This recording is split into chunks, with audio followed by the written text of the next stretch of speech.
Muito bem. A nossa irmã Silva Almeida, do Rio de Janeiro, transmitiu um programa especialíssimo através da Web Rádio Cristo Consolador. O programa Vida Após a Vida, estudo sobre as obras de André Luiz, do livro Nosso Lar. Silva faz uma verdadeira viagem com esse livro e lhes leva a vivenciar essas experiências extraordinárias que são passadas pelo Espírito André Luiz através da psicografia de Francisco Cândido Xavier. Portanto, o programa é imperdível. Mas também queremos lembrar que a nossa página Estação da Luz Espírita não tem fins lucrativos.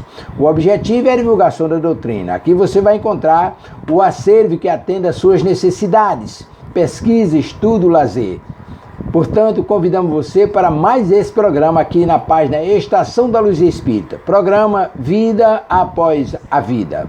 Estudo das obras de André Luiz, do livro Nosso Lar, com Silva Almeida, transmissão da Web Rádio Cristo Consolador. Imperdível. Muitíssimo obrigado pela companhia e vamos ao programa.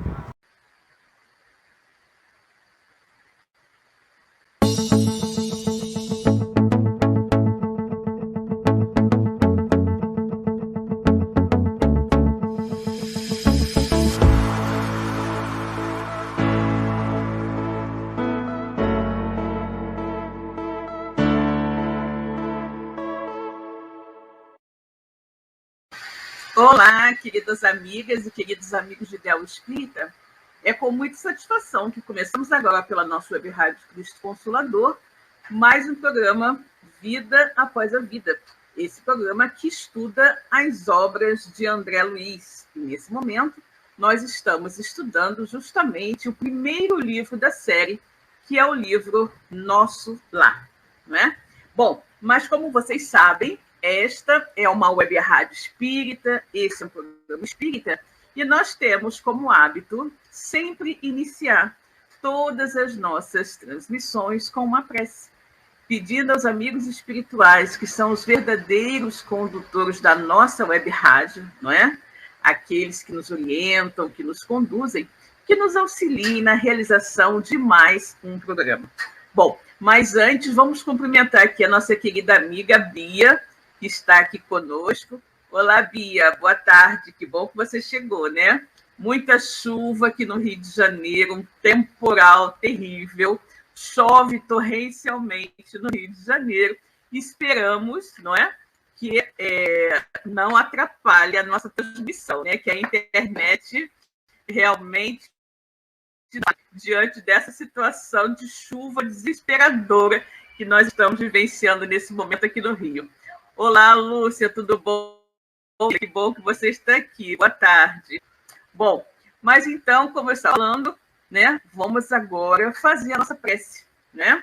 E convidamos os nossos amigos que já estão aqui conectados conosco para que se juntem a nós nessa vibração de amor e orem conosco, ok? Então, vamos orar. Deus, Pai de infinita bondade, misericórdia e justiça, Jesus, nosso querido amigo, nosso mestre, guia e modelo de toda a humanidade. Queridos amigos espirituais que estão aqui conosco esta noite, esta tarde, melhor dizendo, mais uma vez, para nos orientar, nos intuir, nos auxiliar na compreensão de tudo o que iremos estudar. Obrigada pela presença amiga, obrigada, sobretudo, pela luz da doutrina espírita que ilumina as nossas vidas. Obrigada pela bênção desta encarnação e por esta oportunidade bendita de tanto aprendizado. Que nós saibamos bem aproveitar esta oportunidade para fazer a nossa reforma íntima, para eliminar os nossos defeitos, os nossos vícios, aparar as arestas das nossas iniquidades, de modo que, quando chegar o momento de retornarmos à verdadeira vida na pátria espiritual, nós possamos lá adentrar um pouquinho que seja, melhores do que quando de lá saímos. E assim, minhas irmãs e meus irmãos, em nome de Deus, de Jesus, de toda essa espiritualidade amiga que nos conduz, está no ar pela nossa Web Rádio Cristo Consolador, mais um programa Vida Após a Vida, estudo das obras de André Luiz, livro Nosso Lar, né? Muito bem, gente. Então, hoje, nós vamos entrar, né, no capítulo 34. O capítulo 34, cujo título é Com os recém-chegados do umbral, né? Com os recém-chegados do umbral. Mas antes de nós começarmos a ver o capítulo 34, vamos ver o que aconteceu no capítulo 33, né? Para a gente poder pegar o fio da meada e não ficar meio perdido com o desenrolar, né, dos fatos. No capítulo 33, o título era Curiosas Observações. Oi, Márcia Vasconcelos, tudo bom, querida? Boa tarde, Silvia, que Jesus abençoe nosso estudo, com certeza, querida. Que bom que você está aqui, né? Boa tarde. Então, nós estamos agora, justo, Márcia, estamos recapitulando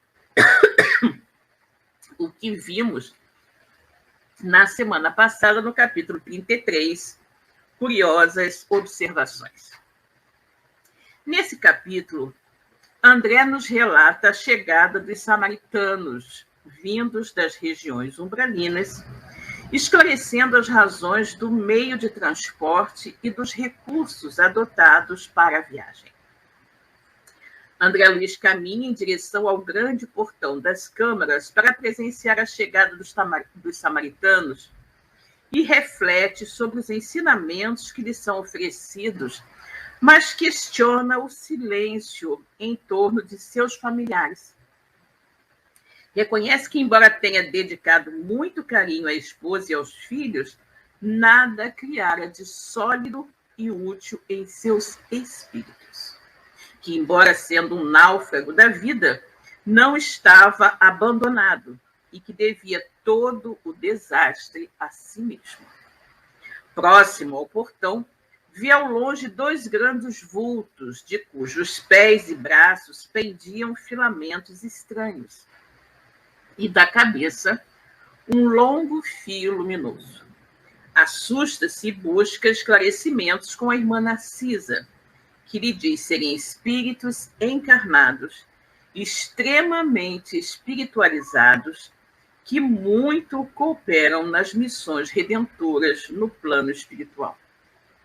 Descreve a chegada dos samaritanos em 6 grandes carruagens, auxiliados por cães farejadores, que facilitam o trabalho nas regiões umbralinas, por muares que suportam humildemente as cargas e por aves ibis, que devoram as formas mentais odiosas e perversas dos umbralinos.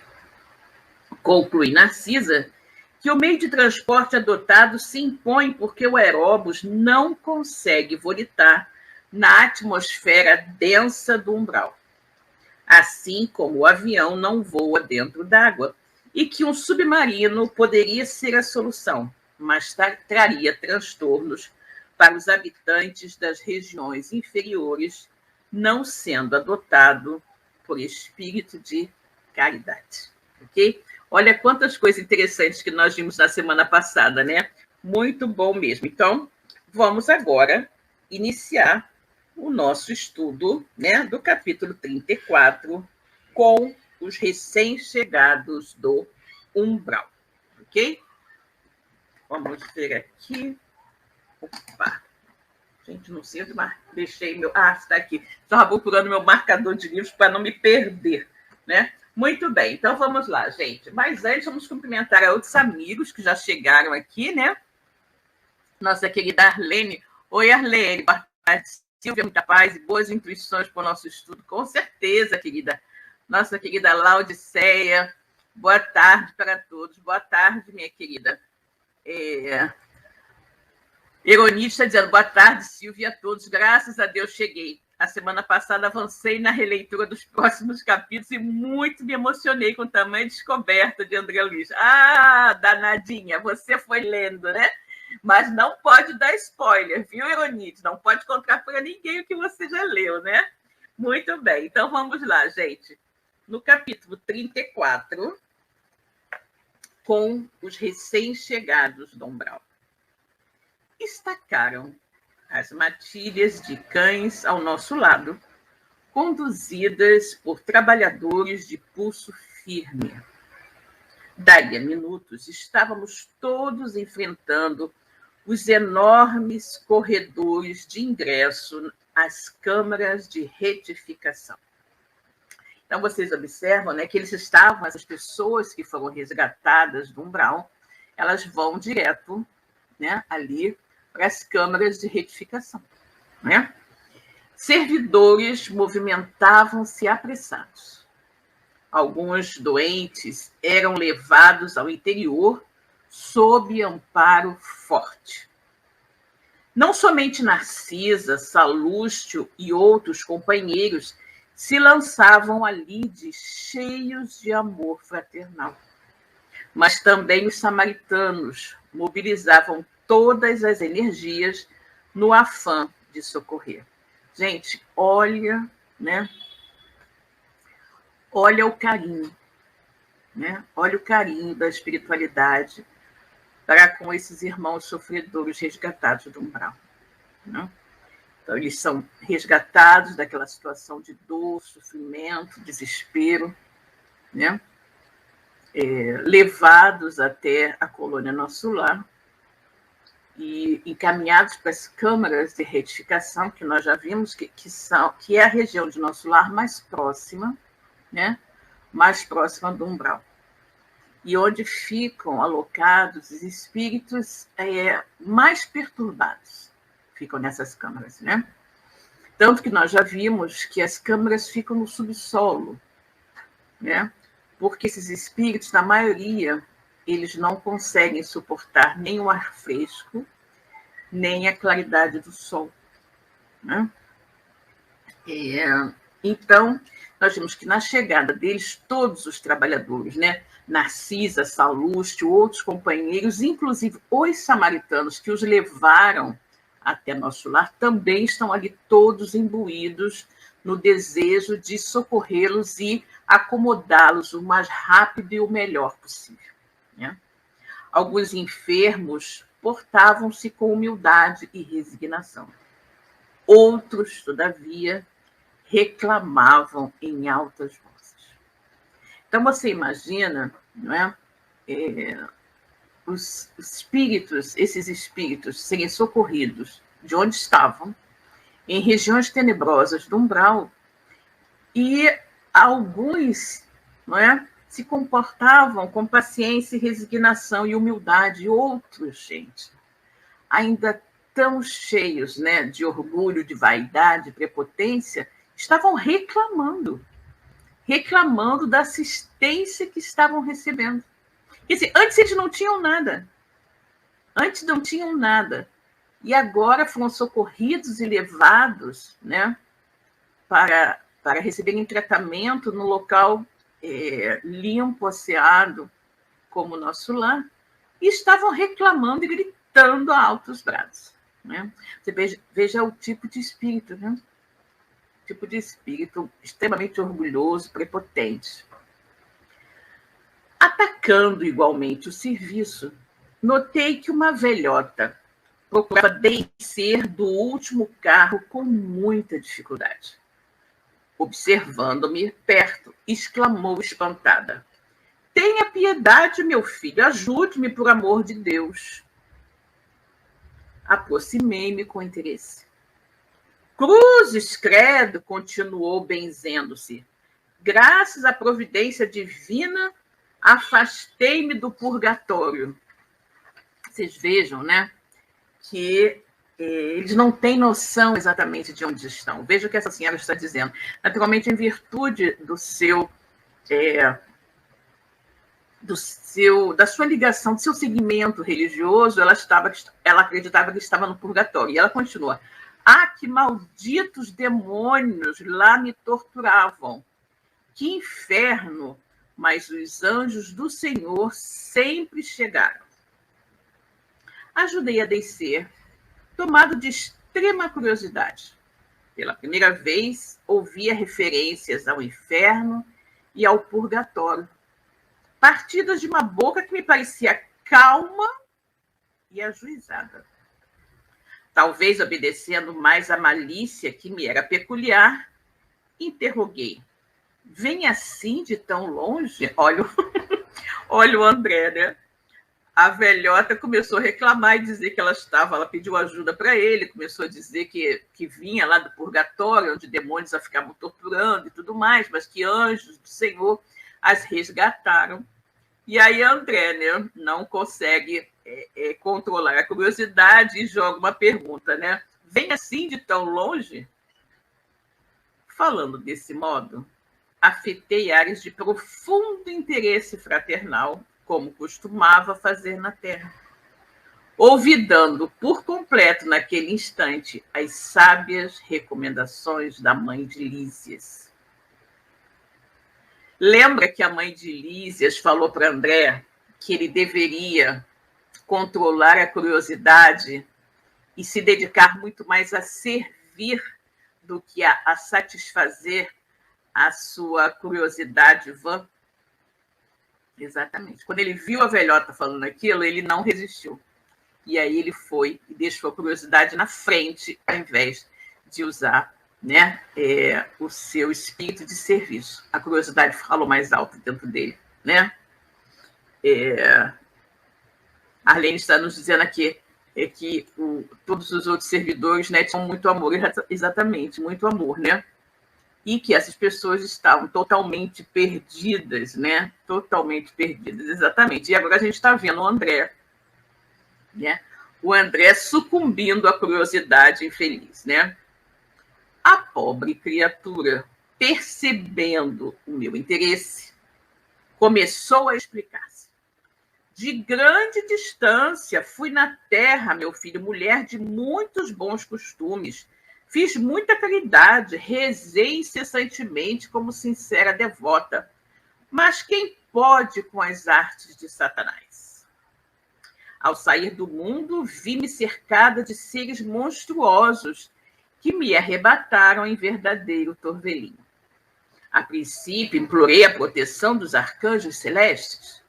Os espíritos diabólicos, entretanto, conservaram-me enclausurada. Mas eu não perdi a esperança de ser libertada de um momento para outro, porque deixei uns dinheiros para a celebração de missas mensais por meu descanso. Olha só. Essa senhora, né, estava no umbral. Vamos analisar a situação que se apresenta. Ela estava no umbral, dizendo que estava sendo torturada por demônios do inferno, né? Que ela tinha sido uma sincera devota, havia praticado muita caridade, que rezou muito, né? Então, se ela foi caridosa, né? Se ela rezava bastante e tudo mais, o que aconteceu? Se ela era assim tão boa, por que ela estava naquela situação? E ela diz, né, que por artes de Satanás ela foi parar naquele lugar. Mas ela acreditava que logo ela seria resgatada. Por quê? Porque ela havia deixado dinheiro, né?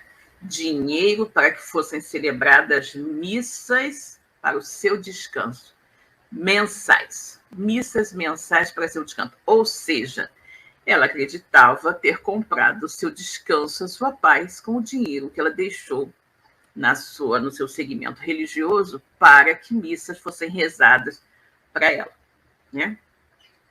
Atendendo ao impulso vicioso de perseguir assuntos que nada tinham que ver comigo, ou seja, o André ainda cedendo aos impulsos da curiosidade, sem se tocar que ele não tinha que fazer aquilo, ele continuou perguntando. Como são interessantes as suas observações, mas não procurou saber as razões de sua demora naquelas paragens? Olha, André. E aí, a Lene está dizendo aqui, né, que a curiosidade matou o gato, né? Exatamente, já vai acontecer alguma coisa com o André, né? Porque ele não pode estar se comportando dessa maneira, e ele está se comportando assim de uma maneira horrível, ele está colocando a curiosidade acima da caridade. E com isso, né, está fazendo com que essa senhora vá se revelando para ele. E, obviamente, que a atitude dele não é uma atitude de caridade realmente, de quem está interessado em ajudar, mas de quem está simplesmente buscando satisfazer a sua curiosidade inútil e desnecessária, né? E aí ele diz, né, atendendo ao impulso vicioso de perseguir assuntos que nada tinham que ver comigo, insistiu na pergunta, né? Como são interessantes, e olha a falsidade do que ele está falando, né? Olha o que ele está falando. Como são interessantes as suas observações, mas não procurou saber as razões de sua demora naquelas paragens? E ela diz, absolutamente não, respondeu, persignando-se, fazendo o sinal da cruz, né? Como lhe disse, enquanto estive na terra, fiz o possível por ser uma boa religiosa. Sabe o Senhor que ninguém está livre de pecar. Meus escravos, ela era dona de escravos. Meus escravos provocavam rixas e contendas.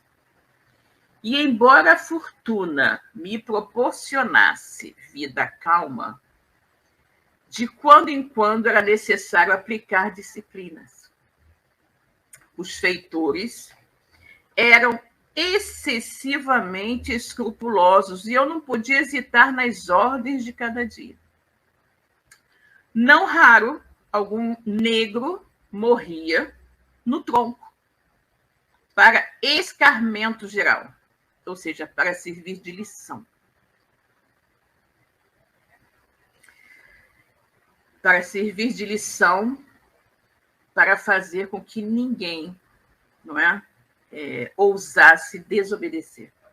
Então, ela aplicava a dita disciplina, mandava aplicar a disciplina pelos feitores, né, que naturalmente torturavam, chicoteavam o escravo no tronco até que ele morresse. E que essa visão horrorosa serviria de exemplo, né, e de uma maneira de atemorizar os demais escravos para que eles não fizessem nada, nada, nada de errado. Era essa mulher boa e caridosa, né? Outras vezes era obrigada a vender as mães cativas, separando-as dos filhos. Por questões de harmonia doméstica. Nessas ocasiões, sentia morder-me a consciência, mas confessava-me todos os meses.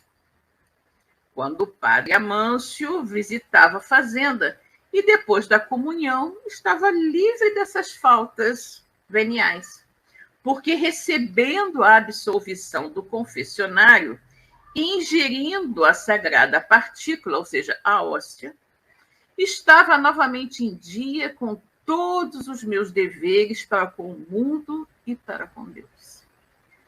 Olha o entendimento deturpado desta mulher.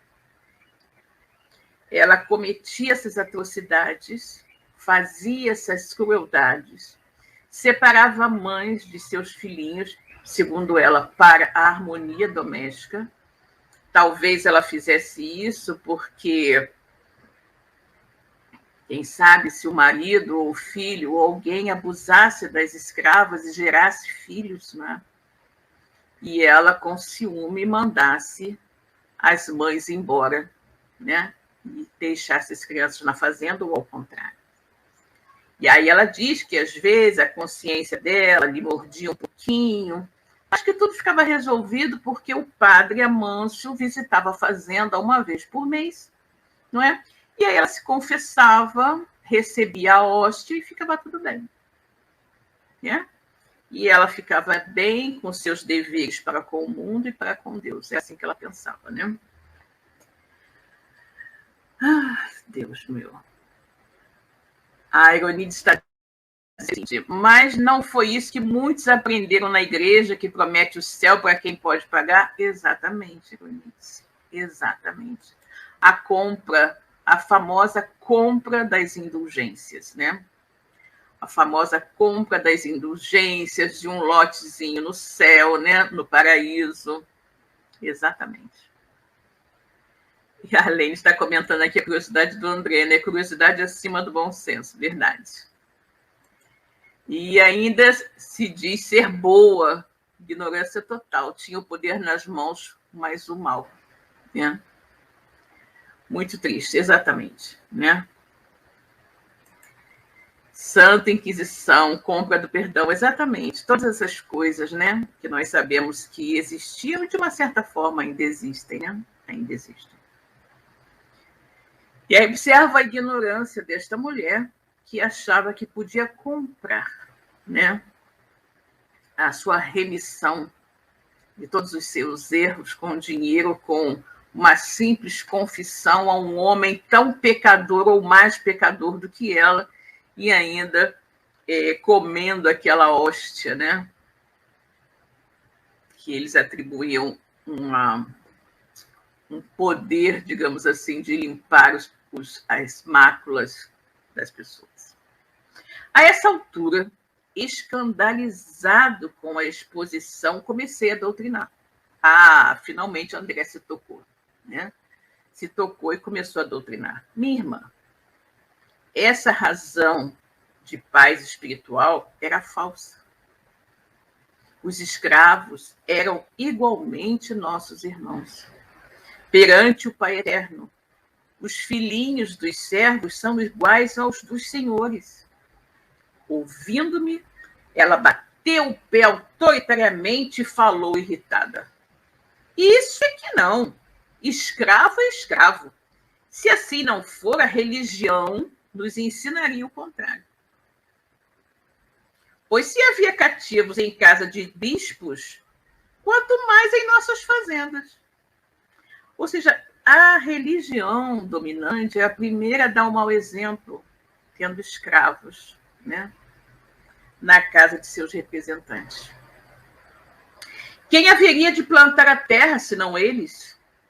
E creia que sempre lhes concedi minhas senzalas como verdadeira honra. Sempre lhes concedi minhas senzalas como verdadeira honra. Em minha fazenda, nunca vieram ao terreiro das visitas, senão para cumprir minhas ordens.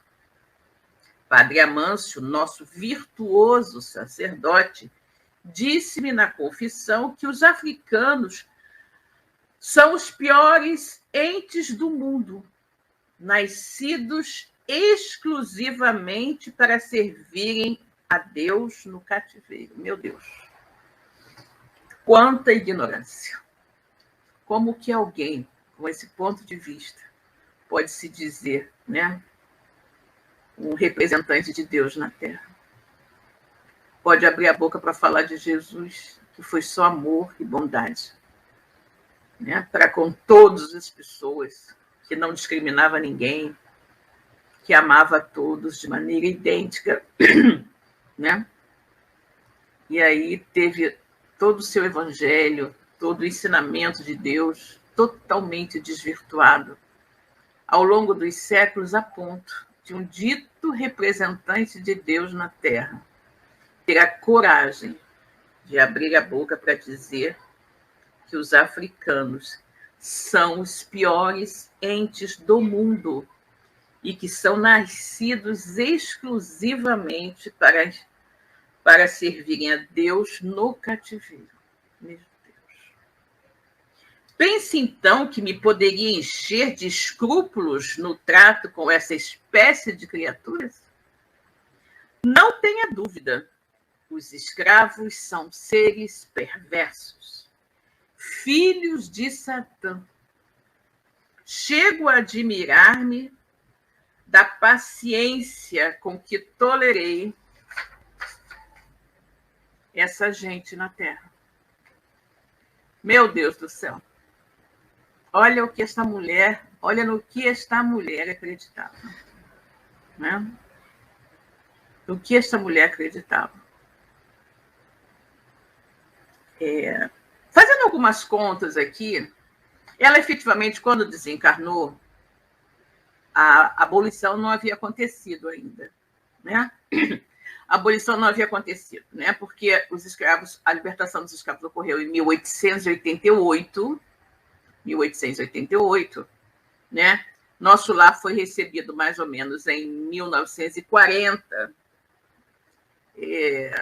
Se ela tivesse desencarnado, né, na época da absolvição dos escravos, da libertação dos escravos, teria mais ou menos uns 60 anos que ela já estava desencarnada, mas ela naturalmente tem mais que isso, talvez 100 anos ou mais, né? E ela ainda estava com toda essa arrogância, com toda essa prepotência, ainda pensando da mesma maneira, né? Da mesma maneira. E achando que ela tinha sido muito boa, né? E dizendo que ela se admira da paciência com que ela tolerou os escravos, essa gente, conforme ela fala, né? Essa gente na Terra. E devo declarar que saí quase inesperadamente do corpo por me haver chocado a determinação da princesa libertando esses bandidos. Então ela desencarnou exatamente quando a princesa Isabel libertou os escravos. Ela ficou chocada, talvez tenha tido um infarto, né, de saber que não mais poderia mandar nas pessoas, e aí desencarnou, né? Ela diz que saí do corpo quase inesperadamente por me haver chocado a determinação da princesa libertando esses bandidos. Decorreram muitos anos, mas lembro-me perfeitamente. Achava-me adoentada havia muitos dias, e quando o padre Amâncio trouxe a nova da cidade, piorei de súbito. Como poderíamos ficar no mundo vendo esses criminosos em liberdade? Certo, eles desejariam escravizar-nos, por sua vez, e a servir a gente dessa laia não seria melhor morrer?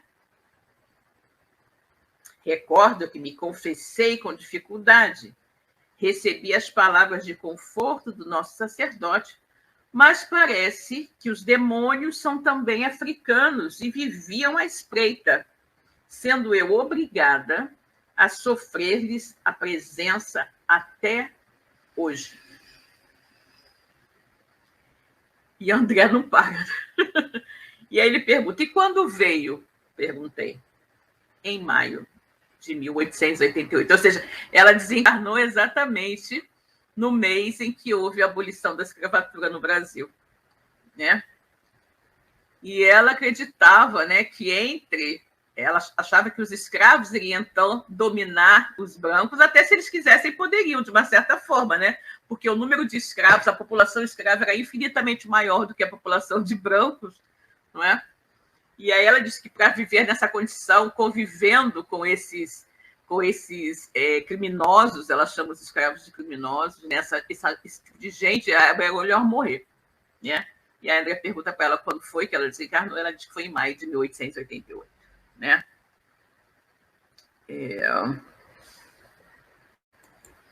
A Laodiceia está dizendo, mas até hoje tem muita gente que ainda pensa exatamente como ela. Nossa, Laodiceia, eu fico horrorizada só de imaginar que possa existir alguém desse jeito. Meu Deus do céu. É absolutamente inacreditável, né? Inacreditável que alguém ainda pense coisas tão terríveis, tão absurdas como essas, né? Nossa, eu espero que se existirem realmente, Laodiceia, que sejam pessoas, que sejam muito, muito poucas pessoas que pensam dessa forma. Sinceramente. Espero que sejam uma minoria, muito, muito minoria mesmo. A Helene nos diz, se envenenou com sua ira, só pode. Sim, ela não aceitava a ideia, né? Imagina, não aceitava a ideia de não ter escravos, né? Imagina. Experimentei estranha sensação de espanto. A interlocutora fixou o olhar embaciado no horizonte e falou, é possível que meus sobrinhos tenham esquecido de pagar as missas. Entretanto, deixei à disposição em testamento. Ou seja, ela colocou no testamento que deveriam pagar missas para ela mensais, né? Mensais. Ela diz que é possível que os sobrinhos tenham esquecido, mas que ela deixou lá registrado em testamento. ia responder, convocando-lhe os raciocínios à zona superior, fornecendo-lhe ideias novas de fraternidade e fé, mas Narcisa aproximou-se e disse-me bondosa. Ou seja, o André ia continuar tentando falar com aquela mulher que não tem a menor condição, não tinha a menor condição de receber qualquer tipo de orientação, porque ela se achava certíssima. Então, a pessoa que está convicta das suas ideias, ela não aceita nada. Ela não aceita nada. Então, a André ia ficar ali meio que chovendo no molhado, né? Chovendo no molhado. E aí a André ia falar mais alguma coisa para ela, inutilmente, quando a Narcisa veio, chegou do lado dele e falou: André, meu amigo, você esqueceu que estamos providenciando alívio a doentes e perturbados? Ou seja, o André estava tentando ser razoável com alguém absolutamente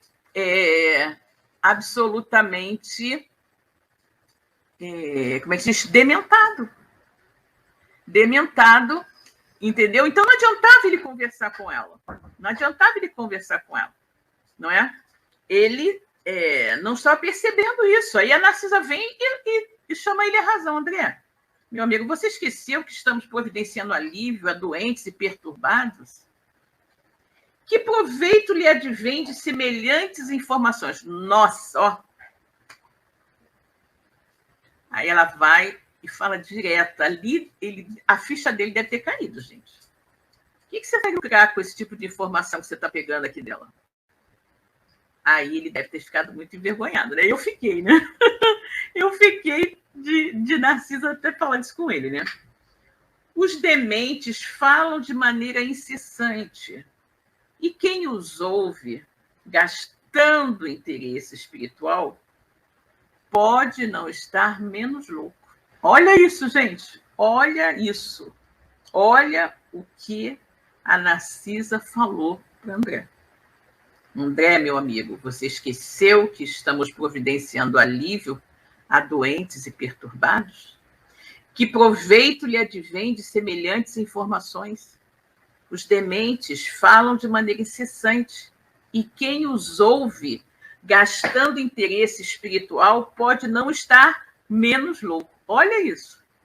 Aquelas palavras foram ditas com tanta bondade que corei de vergonha, sem coragem de a elas responder. Com certeza, né, gente? Com certeza, né? Imagina o André ali dando trela, ao invés de providenciar logo que a mulher fosse acomodada lá numa cama, numa enfermaria, onde fosse, ficou ali perdendo tempo com ela, perguntando aquelas coisas. E perguntando, a gente sabe, de uma maneira nada caridosa, porque ele efetivamente não estava fazendo aquilo por nenhuma atitude de caridade, mas por mera curiosidade. E ainda afetando áreas, né, de interesse, disso, daquilo, que não era verdade. Que não era verdade. Então, ele estava se comportando exatamente como muitos se comportam aqui na Terra, quando desejam obter algumas informações, entendeu? Então, se fazem assim de interessados, de bonzinhos, mas, na verdade, estão apenas curiosos. Não desejam, na verdade, auxiliar nada, estão apenas curiosos para conhecer a história. E foi exatamente o que André fez. E aí, as palavras de Narcisa foram certeiras. Não foram ríspidas, não foram delicadas, né? Ela falou para ele com extrema bondade, mas o posicionou, né? O posicionou. Você esqueceu que essas pessoas são desequilibradas? Esqueceu que os desequilibrados falam um monte de coisa sem sentido, né? O que você vai ganhar com isso? O que você ganha com essa conversa aqui com uma pessoa desequilibrada, gastando interesse espiritual com esses assuntos, né? Você conversar, é como se diz assim, quem conversa com louco também é louco, não é? E aí, quando ela falou isso para o André, a ficha dele caiu, e aí ele morreu de vergonha, né? Morreu de vergonha. A Laudicea está dizendo aqui, Pois é, tem muita gente convicta de suas ideias e opiniões, infelizmente, exatamente, Laodiceia, e ainda muitas ideias extremamente equivocadas, né?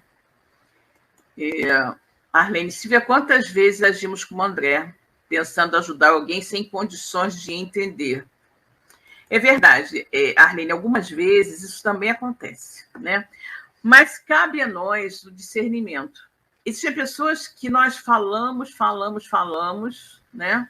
Fica sempre pedindo uma orientação, sempre pedindo isso, sempre pedindo aquilo, em termos de orientação, e você sempre fala, sempre orienta, mas a pessoa parece andar num círculo vicioso. Ela nunca toma nenhuma atitude para sair daquela situação, né? Ela gosta de chegar perto de você, contar todas as suas lamúrias, não é? E pedir sua opinião, perguntar o que você acha, o que deve fazer. Você fala, mas a pessoa ela não quer efetivamente se modificar.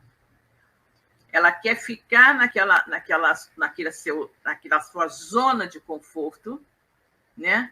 E quer se sentir a coitadinha chamando a atenção dos outros. Ela não deseja se modificar verdadeiramente. Então, essas pessoas não adianta falar, né? Não adianta, como diz a Narcisa aqui, desperdiçar o nosso interesse espiritual com essas pessoas, né?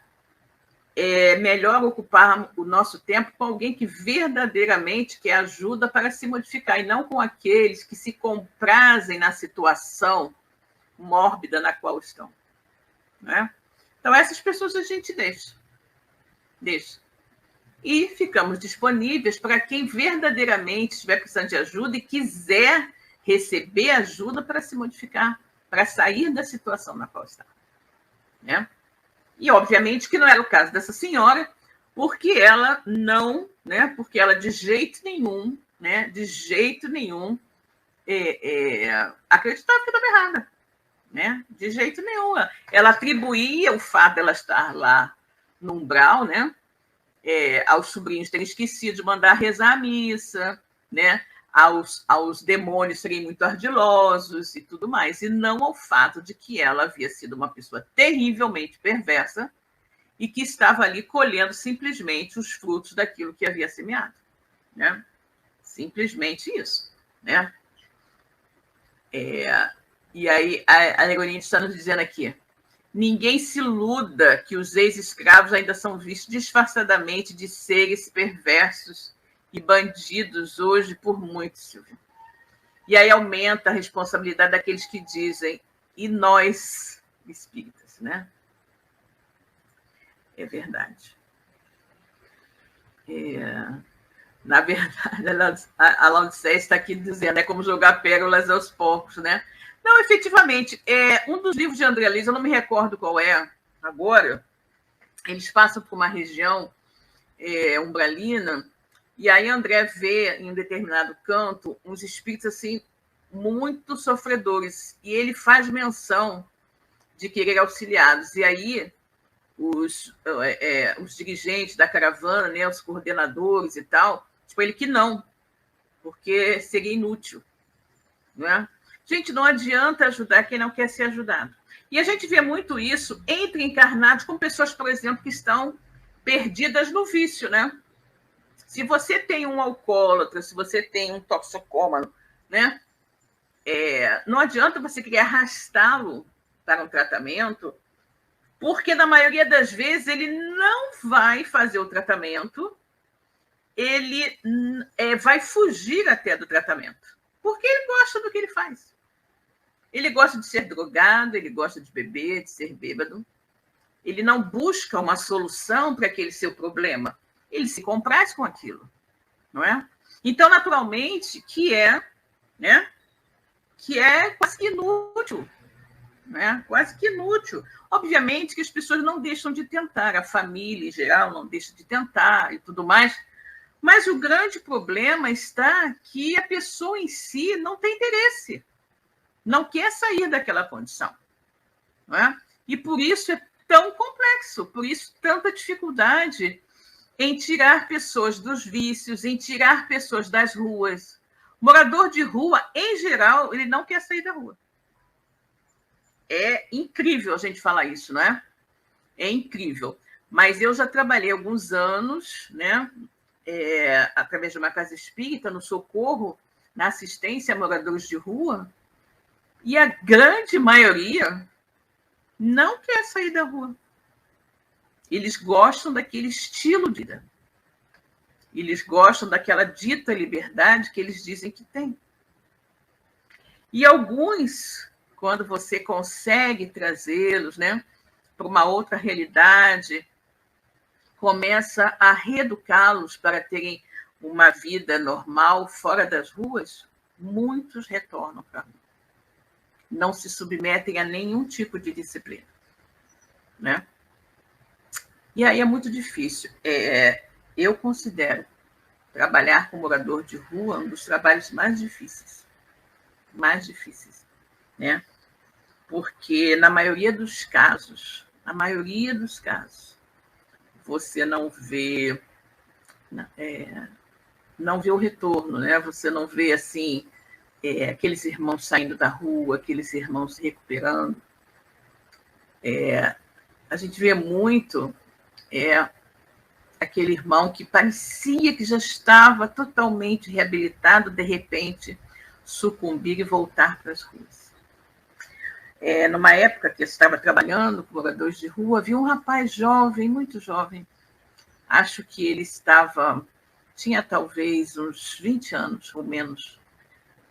Então, nós o tiramos da rua, ele era atendido por essa casa espírita, né? Estava já arrumadinho, limpinho, barba feita, cabelinho cortado, preparando para tirar documentos e tudo mais, né? E convivendo ali conosco, auxiliando, né? Dentro da casa espírita, no atendimento a outros moradores de rua. E ele, de repente, sumiu. Nunca mais foi visto. Até que um dia, uma pessoa da casa o viu, o reconheceu, em meio a inúmeros outros moradores de rua viciados na região ali da Central do Brasil, no Rio de Janeiro, né? Onde ficam muitos moradores de rua. Eu fiquei tão triste quando eu soube disso, tão triste. Mas, infelizmente, é muito difícil você conseguir recuperar esses irmãos que estão na rua, porque a maioria deles não quer sair dessa condição. É muito triste, né? A Lúcia está nos dizendo o seguinte: Narcisa sempre agindo equilibradamente. Que exemplo para André? Com certeza, né? Com certeza. A Arlene está nos dizendo aqui: excelente analogia, se os viciados não admitem seus problemas. A ajuda só é possível quando a pessoa tem consciência de que precisa de tratamento. Sim, inclusive, eu conheci um rapaz que era alcoólatra, né? Mas ele não queria ser alcoólatra. E então, todas as vezes que ele estava assim em casa, né, ele se trancava no quarto, totalmente bêbado, ele começava a ligar, né? Pegava o telefone do quarto dele, começava a ligar, assim, números aleatórios, né? E aí ficava falando com aquela voz de bêbado, não sei o quê, e pedia ajuda e tal. E normalmente as pessoas xingavam, chamavam ele de bêbado e batiam o telefone. Um dia, o telefone, um desses números aleatórios, caiu, né, na casa de uma pessoa que era voluntária do CVV. CVV não, do AA. E aí a pessoa pegou o telefone, perguntou a ele qual era o telefone e tal, não sei o quê, uma coisa assim, né? E disse que ia ligar para ele num outro momento. Ou deu a ele o telefone do AA, alguma coisa assim, disse que quando ele estivesse bem, que ele ligasse. E aí ele quando ficou bom, da bebedeira, ele pegou o número, né? E ligou para o AA. E aí ele foi para o AA. E no AA ele conseguiu sair do vício, deixar de ser alcoólatra. Quer dizer, deixar de ser alcoólatra não, deixar de beber, né? Porque o alcoolismo é uma doença, e ele então compreendeu que ele era doente, que ele não podia beber álcool de forma nenhuma, nem um pouquinho, né? E aprendeu a lidar com a doença. Então ele nunca mais bebeu, né? Recentemente eu tive notícias dele, né? Está bem, está sóbrio, já tem muitos anos, mais de 20 anos, que ele foi socorrido pelo AA. Mas ele queria, né? É imprescindível que a pessoa queira, né? Se você não quiser, a coisa fica bem complexa, né? Bem complexa. A Laudicéia está aqui nos dizendo o seguinte: na rua da minha filha, lá no Barreto, em Niterói, tem um homem assim. Ele tem tuberculose, já fugiu do hospital várias vezes. Até o filho já tentou buscá-lo e ele se recusou. É lamentável isso. Existe também, Laudicéia, nessas pessoas que são moradores de rua, um componente espiritual muito forte, de obsessão muito forte, de cobradores do passado e tudo mais. Tanto que trabalhar com moradores de rua é um trabalho que exige uma vigilância do trabalhador, né, muito grande, para que ele não fique doente. Não fique também envolvido por aquelas obsessões e tudo mais. É um trabalho difícil, é um trabalho bastante difícil trabalhar com morador de rua, né? Vários amigos meus que trabalhavam depois ficaram doentes e tudo mais, né? Sofreram um assédio muito grande, né, das trevas, naturalmente, que perseguem esses irmãos em condição de rua, né? Por estarem ajudando, eles se tornaram também alvo da perseguição desses irmãos menos felizes, né? Por isso, a necessidade constante de pessoas que trabalham com irmãos em situação de rua vigiarem e orarem constantemente. É muito problemático. Arlene, felizmente, alguns desses moradores de rua pedem ajuda e emprego. Nossa caravana já conseguiu ajudar alguns, graças a Deus, né, Arlene? Mas são raros, né? Infelizmente, são raros. Laudicéia, todos daquele pedaço de rua já tentaram ajudar. Olha que pena. A Ironides, conversando com o meu médico sobre a situação dos que vivem na rua, ele me falou que a maioria é doente mental, que os hospitais psiquiátricos não querem mais.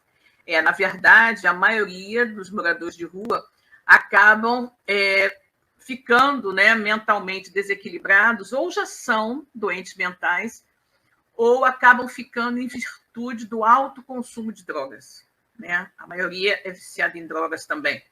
No mínimo, é viciada em álcool. No mínimo é álcool. Né? Bom, vamos continuar.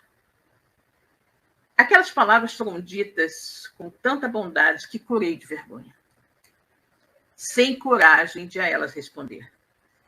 Não se impressione, exclamou a enfermeira delicadamente.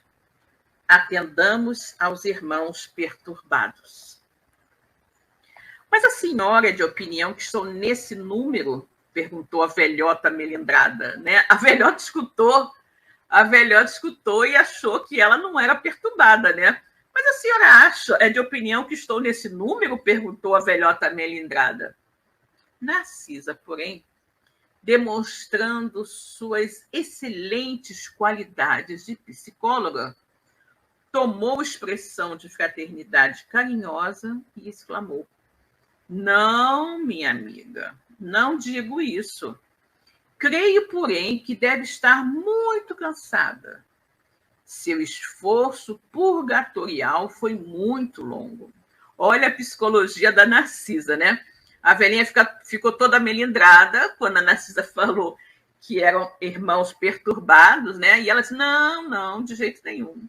Você deve estar muito cansada, né? Porque você teve muito esforço, né? No tempo que você passou lá no purgatório, a Narcisa usou, né? No seu esforço purgatorial muito longo, né? Justamente, esclareceu a recém-chegada do umbral. Não imagina o que tenho sofrido, torturada pelos demônios. Olha isso. A pobre criatura ia continuar repetindo a mesma história. Mas Narcisa, ensinando-me como proceder em tais circunstâncias, atalhou. Ou seja, a velhinha ia começar tudo de novo, né? A falar como ela vinha sofrendo, como os demônios a perseguiam lá onde ela estava e tal, que ela era inocente, que ela era uma pessoa caridosa, boa. Ela ia começar tudo outra vez. E aí a Narcisa, né, interrompeu E André, naturalmente, com essa maneira de agir da Narcisa, aprendeu uma grande lição, né? A Narcisa pegou e falou: não comente o mal. Já sei tudo o que lhe ocorreu de amargo e doloroso. Descanse. Descanse pensando que vou atendê-la. Olha a psicologia, né? Narcisa interrompeu. Então, cortou ali aquela vibração negativa de reclamação, né? De atitude dela, lembrando as coisas que havia passado, se achando injustiçada, perseguida e tudo mais. E aí falando, não comente o mal, eu já sei de tudo, não precisa falar nada, eu já sei de tudo que você passou, né? Já sei de tudo, que não comente o mal, né? E justamente você tem agora que descansar, né? Descansa pensando que eu vou te atender, que eu vou cuidar de você, relaxa, né? E no mesmo instante, dirigiu-se a um dos auxiliares sem afetação. Você, Zenóbio, vá ao departamento feminino e chame Nemésia em meu nome, para que conduza mais uma irmã aos leitos de tratamento. Né? Ou seja, com certeza, esta senhora iria ser colocada naquelas camas, né, daquela enfermaria imensa que André via lá no subsolo, né, onde ficavam aqueles irmãos perturbados, né, adormecidos, sempre naquela situação de meio que tendo pesadelos e coisas iguais, né? Então, ela iria estar naquela mesma situação, né, como tantos outros que o André já via nas câmaras, né, nas câmaras de retificação.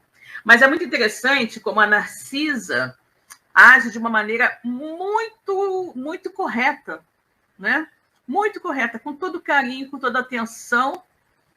Ela consegue quebrar, no caso ali, a velhinha, que havia ficado melindrada quando ouviu ela dizendo para o André que eram pessoas desequilibradas, né? Ela ficou ofendida, né? E perguntou a Narcisa se a Narcisa achava que ela também era. E ela disse, não, de jeito nenhum, de jeito nenhum. Eu penso que você está cansada. Então você, pois é, porque eu passei isso aqui. Aí a Narcisa também não deu a ela ensejo de continuar falando aquilo. Falou, não precisa falar, eu sei de tudo que você passou. Agora não lembre do mal, né? Não lembre do mal, relaxe, fique tranquila, que eu estou aqui para te ajudar, para te socorrer. Né? Olha como é que a Narcisa foi excelente. Né? Ao contrário do André. Né? Porque o André, com a curiosidade dele inútil, ele ficou alimentando aquilo. Né? Ficou alimentando. Eu passo que a Narcisa não, a Narcisa cortou. E aí, naquele momento, aquele espírito parou de ficar pensando naquelas coisas que, no fundo, lhe faziam mal também. Recordar aquilo tudo. Né? Narcisa estancou-lhe. Né? É como se o André tivesse perto uma torneira e a Narcisa fechou. Né? O André abriu a torneira e a Narcisa chegou e fechou. Né? Embora a senhora quisesse abrir a torneira, mas a Narcisa fechou e disse, não mexa aí. Né? Muito, muito interessante. Né? Muito, muito interessante isso. A Arlene está aqui nos dizendo, a doença mental pode estar associada à obsessão? Sim, também. Né? Mas, na verdade, Arlene, o que nós temos que levar em consideração? O tipo de vida que nós temos nos causa um grande desequilíbrio. Não apenas físico, mas mental e espiritual. E essa mulher foi muito perversa. Então, os seus atos de perversidade, naturalmente, né, já era até um sinal de loucura. Já era até um sinal de loucura. E aí, quando ela desencarna, com certeza que ela foi imediatamente capturada pelas suas vítimas. Muito provavelmente escravos que morreram sob suas torturas. E aí ela foi levada para o umbral, ali ela diz que ela foi torturada, que foi isso, foi aquilo, entendeu? Onde ela ficou ali aquele tempo, não é? Mas tudo isso, esse desequilíbrio, toda essa forma dela ser, é fruto do seu próprio comportamento. Nós sabemos que, salvo algumas questões kármicas, né, nós nascemos com um corpo perfeito, né? Nós nascemos com um invólucro físico perfeito, material, né, espiritualmente e mentalmente, né? Nossa sanidade é física e mental. E que isso só se perde conforme a gente vai agindo de maneira contrária às leis de Deus. Aí isso vai desorganizando todo o nosso aparelho físico, né, e mental. E é o caso dela. Né? Ela, com aquela maldade toda, ela já estava, de uma certa forma, em desequilíbrio. Quando ela desencarnou, que ela caiu na mão das suas vítimas, que queriam naturalmente vingança, aí isso se exacerbou. E aí ela é recolhida em nosso lar. E aí André Luiz, com uma curiosidade inútil e perniciosa, começa a perguntar para ela coisas que só faziam com que ela se sentisse ainda mais vítima, né, e lembrasse mais e mais daqueles momentos. A Narcisa chega, interrompe a atitude de André, né? E quando a mulher se volta para ela, querendo continuar a história, a Narcisa tem duas respostas muito precisas e muito exatas para aquela situação, né? A Narcisa diz para ela que ela não estava dizendo que ela era desequilibrada, mas que ela achava que ela estava muito cansada, né? Que ela havia passado muito tempo lá no umbral, no purgatório, né? E quando ela começa a querer contar tudo que ela passou, a Narcisa interrompe também, dizendo que não precisa falar, não, que eu já sei. Você agora precisa descansar. Pode relaxar, que eu vou cuidar de você. Então, a Narcisa, em 2 momentos, papum, encerrou o papo. Encerrou o papo, a mulher calou a boca e ela mandou aquela mulher para o local onde ela tinha que ir, né? Pediu a ajuda de um auxiliar para que chamasse uma outra pessoa que preparasse o local para aquela senhora ser recebida num dos leitos da enfermaria, para ali receber o tratamento, né? Ou seja, a Narcisa foi direta, objetiva e muito eficiente. E nosso André, infelizmente, não foi nada disso, né? Porque ele se deixou levar pela curiosidade, né? A curiosidade que a senhora Laura tanto havia recomendado que ele não se deixasse envolver pela curiosidade, que ele buscasse apenas servir. Mas ele deu uma escorregadinha aí, né? Ainda bem que Narciso trouxe de volta ao prumo, né? Ao caminho correto. A Arlene dizendo que a Narcisa faz até papel de atriz, né? Nesses casos, às vezes é preciso, né, Arlene? Às vezes é preciso. A Arlene nos dizendo aqui, vamos aos likes. Sim, se vocês puderem compartilhar, dar like, se vocês gostarem do nosso estudo de hoje, né? Vai ser muito bom para a nossa web rádio, ok? Quem não é inscrito ainda na nossa web rádio também, por favor, se puder se inscrever, né? Compartilhar os nossos vídeos com outros amigos espíritas, vai ser muito bom para nós. Gratidão, Silvia, querida, por mais esta tarde de estudos tão edificantes. Eu que agradeço, querida, a vocês todos por estarem aqui comigo, né? Bom, pessoal, nosso tempo acabou, né? Então, nós vamos parar por aqui e na próxima terça-feira voltaremos com mais um capítulo desse livro fascinante que é Nosso Lar.